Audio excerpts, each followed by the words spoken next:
మహాదేవుడును మన రక్షకుడైన యేసుక్రీస్తు ప్రభుల వారి శ్రేష్టమైన పరిశుద్ధ నామంలో ఉదయకాలం అన్న అనే చక్కని కార్యక్రమాన్ని చూస్తున్న మీ అందరికీ నిండు హృదయంతో వందనాలండి. దేవుని యొక్క మహాకృప మీ అందరికీ తోడై ఉండునుగాక. ఎలా ఉన్నారు? దేవుని కృపలో మీరు మీ కుటుంబాలు క్షేమమే కదా? సంతోషంగా ఉండండి. నమ్మదగిన దేవుడు మీకు తోడుగా ఉన్నాడు. ప్రియులారా, గత 2 దినాలుగా మన సంఘంలో ఇలాంటి వారు ఎంతమంది ఉన్నారు అన్న ఒక చక్కని ప్రశ్న మీద 2 వర్తమానాలు మనం తీసుకున్నాం. ఈ రోజున మనం వింటున్న సందేశం ఏంటంటే, ఇలాంటి వారు ఇద్దరైనా ఉన్నారా అనే మాట మీద కొన్ని సంగతులు దైవజనుడిగా నా దేవుడు నాకు ఇచ్చిన తలంపుల్లో నుంచి ఒక సేవకుడిగా నేను చెప్పాలనుకుంటున్నాను. మీరు ఇలా అడగవచ్చు, అయ్యా ఇద్దరైనా ఉన్నారా అంట మీరు మొదలుపెట్టారు, ఎవరు ఆ ఇద్దరు, ఎలాంటి వారు అంటారా? జాగ్రత్తగా వినండి.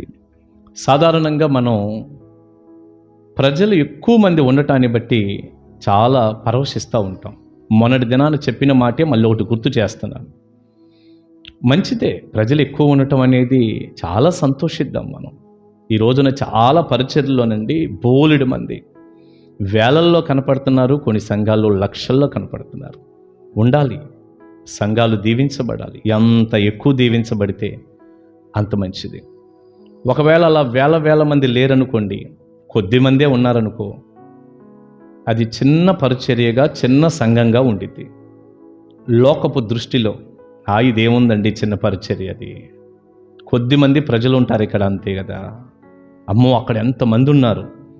మేము విశ్వాసులను కూడా నేను గమనిస్తూ ఉంటాను. మేము వెళ్ళే మందిరానికి ఎంతమంది వస్తారో తెలుసా? అబ్బో ఇసుకేస్తే రాలరు.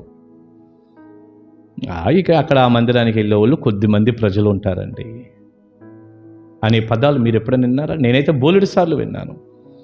లోకం యొక్క నానుడి ఇదేగా. నిజమే, కొద్దిమంది ఉన్నప్పుడు అది చిన్న పరిచర్యే, ఎక్కువ మంది ఉంటే పెద్ద పరిచర్యే ప్రజల ఆలోచనలో. సరే, మంచిది.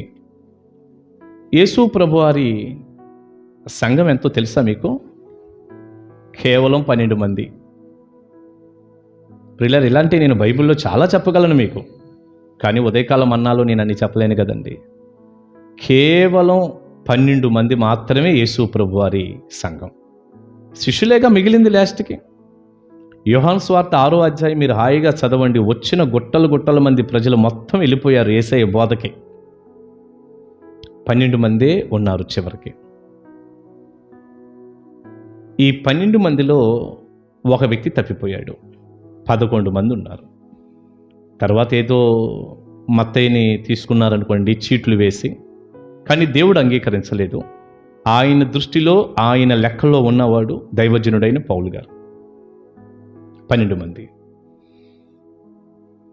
ప్రియులారా, ఈ కొద్ది మందే కదా, 12 మందే కదా యేసు ప్రభు వారి దగ్గర ఉంది. ఏమండి, మరి కొంతమంది ఆయా సమయాల్లో విశ్వసించినప్పటికీ ప్రభుతో ఉన్నటువంటి వారు ఈ 12 మందే మెయిన్గా కనపడతారు మనకి, అంతేగా. ఈ రోజున 12 మంది కంటే ఎక్కువ ఉన్నటువంటి మన సంఘాలన్నీ ప్రభు పరిచర్యతో లేకపోతే ఆయన దగ్గర ఉన్నవారితో పోల్చుకుంటే పెద్దలాగే ఉన్నాయి కదూ. 12,000 మంది అండి మా సంఘం. 50,000 మంది అండి మా సంఘం. మంచిదే, ఎక్కువ ఆత్మలు రావాలని దేవుడు కూడా కోరుకుంటాడు. ఆ పరిచర్యలను బట్టి నేను చాలా సంతోషిస్తున్నాను. మరి నేను మిమ్మల్ని సూటికి ఒక మాట అడుగుతున్నాను. ప్రభు దగ్గర ఉందేమో కేవలం 12 మంది. మన ముందు, నన్ను కూడా కలుపుకోండి, మన ముందు చాలామంది ఉన్నారు. ఇప్పుడు నా దగ్గర సుమారు 100 మంది ప్రజలు ఉన్నారనుకోండి. 100 మంది అంటే ఎంత పెద్ద సంఘమో అది.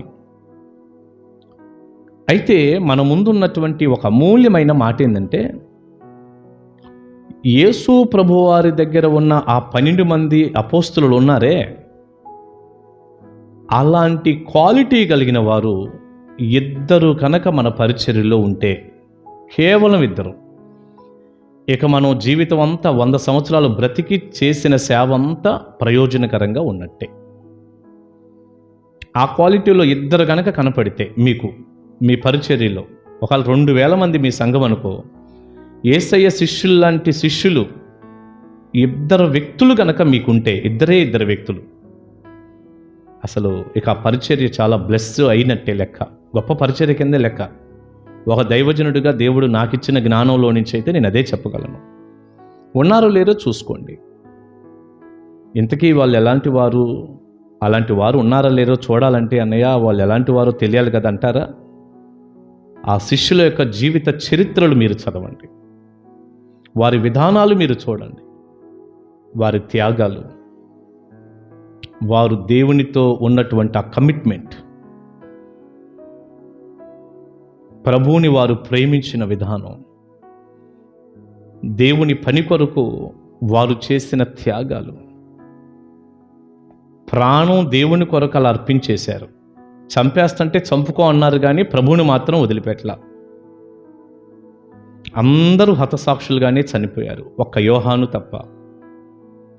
12వ వాడిగా దేవుడి చేత లెక్కింపబడిన పౌలు గారు కూడా శిరచ్ఛేదనం చేయబడ్డారు. పేతురు గారు తల్లకిందులుగా సిలువేయబడ్డారు. యాకోబు అయితే ఖడ్గం చేత నరకబడ్డారు. ఒక్కొక్క దైవజనుడు ఒక్కొక్క రకంగా మొత్తం హతసాక్షులుగా అయిపోయారు. ఒక యోహాను మాత్రమే సాధారణమైన మరణం పొందాడు, నిండు వృద్ధాప్యం వరకు ఉండి.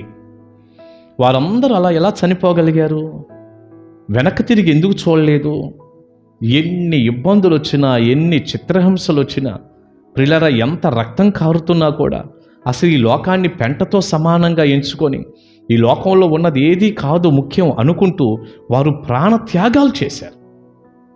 ఈ రోజున మన విశ్వాసులండి ఆదివారం వస్తారు, అసలు మిగతా రోజుల్లో మందిరానికి వస్తారో రారో వాళ్ళకే తెలియదు. ఒక 100 అబద్ధాలు ఆడుతుంటారు వాళ్ళు. ఒకవేళ మన దగ్గర ఏదన్నా వాళ్ళు అడిగింది కావాల్సింది దొరకపోతే ఇంకో మందిరానికి వెళ్తారు. ఇంకా వీలైతే అసలు యేసయ్యనే వదిలేస్తారు. మన క్వాలిటీ చూడండి ఒకసారి. ఒక బూతులు మాట్లాడే దాని మీద జయం లేదు, కోపం మీద జయం లేదు, అసూయల మీద జయం లేదు, పాపం మీద జయం లేదు, లోకం మీద జయం లేదు. అంతా మామూలే. మామూలు బయట వ్యక్తి ఎలాగో వీళ్ళు అంతే, కానీ క్రైస్తవులు అనే పేరు ఉందంతే. ఇక ఇలాంటి నామకార్థ స్థితిలో ఉన్న వారందరూ మందిరానికి వచ్చినప్పుడు మనం లెక్క పెట్టుకుంటున్న విధానం ఏం చేద్దాం మరి? అందుకే నేను అంటున్నాను, మీ ముందైనా నా ముందైనా ఉన్న సంఖ్యను మనం ఏదో చెప్పుకుంటాం, ఏం తప్పు కాదు. కానీ దేవునికి ఇలాంటి క్వాలిటీ కలిగిన వాళ్ళు ఇద్దరు ఉంటారని చూడండి మన పరిచర్యలో. ఇద్దరు. ఆనాడు దాదాపు 20 నుంచి 30 లక్షల మంది మోషే నాయకత్వంలో ఐగుప్తు నుండి బయటకు వచ్చి కనాన్ వెళ్తుంటే కాలేబు యెహోషువలు ఇద్దరే వెళ్ళారు, మిగతా వాళ్ళందరూ పోయారు. అందుకే నేను అంటున్నా దైవజనుడిగా, ఇద్దరు వ్యక్తులు గనక అపోస్తులు లాంటి వారు, ఒక పేతురు గారు యోహాను గారు లాంటి వాళ్ళు ఇద్దరు వ్యక్తులను కనుక మనం తయారు చేయగలిగితే, ఏదో వాక్యం చెప్పి పాటలు పాడతా మామూలు వ్యక్తులు కాదండి, నిలబడి అలా చచ్చిపోవటానికైనా సిద్ధపడిపోయి దేవుణ్ణి అంత ప్రేమించేటటువంటి వారు, ఏమైనా జరగని నా ప్రభు కోసం నేను నిలబడతాను అని అంత త్యాగంతో, అంత అంకిత భావంతో, ఆ కమిట్మెంట్తో జీవించి ప్రాణాలైన ప్రభు కొరకు అర్పించేటటువంటి ఆ క్వాలిటీ ఉందే, అలాంటి విశ్వాసం ఇద్దరిని కనుక మనం చూడగలిగితే మన పరిచర్య దీవించబడినట్టే. పెద్ద దైవజనులు, గొప్ప సేవకుల దగ్గర ఇది నేను నేర్చుకున్నాను గత కాలంలో. ఇది నాకు తెలిసింది కాదు. అదే మాట ఇప్పుడు నేను దైవజనుడిగా మీకు చెప్తున్నాను. ఇలాంటి వారి కోసం మనం ప్రార్థన చేద్దాం. అలాంటి క్వాలిటీ కలిగినటువంటి విశ్వాసుల్ని మనం తయారు చేద్దాం. చిన్న సంఘం అయినా సరే మర్చిపోవద్దు. ఒక చక్కని మాట ఇలా చూద్దామా? గలతీ పత్రికలో సంఘాన్ని గురించండి పౌలు గారు ఒక్క మాట ఇలా అన్నాడు. గలతీ పత్రిక 4వ అధ్యాయం 10వ వచనం, మీరు దినములను, మాసములను, ఉత్సవ కాలములను, సంవత్సరములను ఆచరించుచున్నారు. అన్ని జనుల ఆచారాలన్నీ ఉన్నాయి వీళ్ళ దగ్గర. మీ విషయమై నేను పడిన కష్టము వ్యర్థమైపోవునేమో అని మిమ్మును గూర్చి భయపడుచున్నాను. ఇలా నామకార్థంగా ఉన్నటువంటి బిలీవర్స్ ఉన్నారనుకోండి, అన్ని ఆచారాలేగా ఉంది. వాళ్ళ విషయమై దైవజనుడు పడిన కష్టం అంతా వ్యర్థమైపోయిద్దంట. అందుకని భయపడుతున్నాను, మీరు అలా కాకుండా నమ్మకంగా ఉండండి వాక్యానుసారంగా అంటున్నాడు. మనం కూడా భయపడతాం. ఉన్న ప్రజలను బట్టి పరవశించిపోవద్దు. వాళ్ళు ఏ స్థితిలో ఉన్నారో చూసి సరైనటువంటి, ఇప్పుడు ఇద్దరని చెప్పుకుంటున్నామే అపోస్తులు, అలాంటి క్వాలిటీ కలిగిన విధానంలోనికి, భక్తిలోనికి, కనీసం ఆ ఛాయల్లోకి నడుస్తూ అయినా ప్రభు పోలికలో కనపడుతూ ముందుకు వెళ్ళే వారినైనా మనం తయారు చేద్దాం. ఒక రోజున ఆ దిశగా అపోస్తులు లాంటి వారిని మన పరిచర్యలో చూసి మనం సంతోషిద్దాం. నామకార్థ స్థితిని ఖండిద్దాం.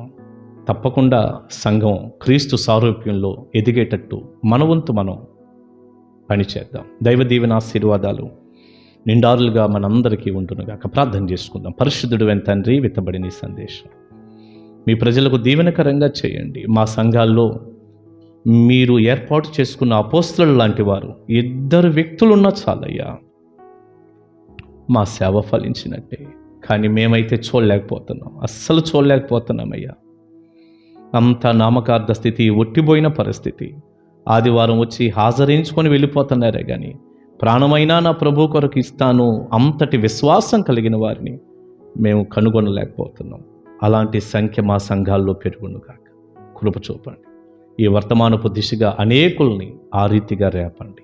యేసునామాని ప్రార్థన మనవులు అడుగుచున్నాను తండ్రి. ఆమేన్.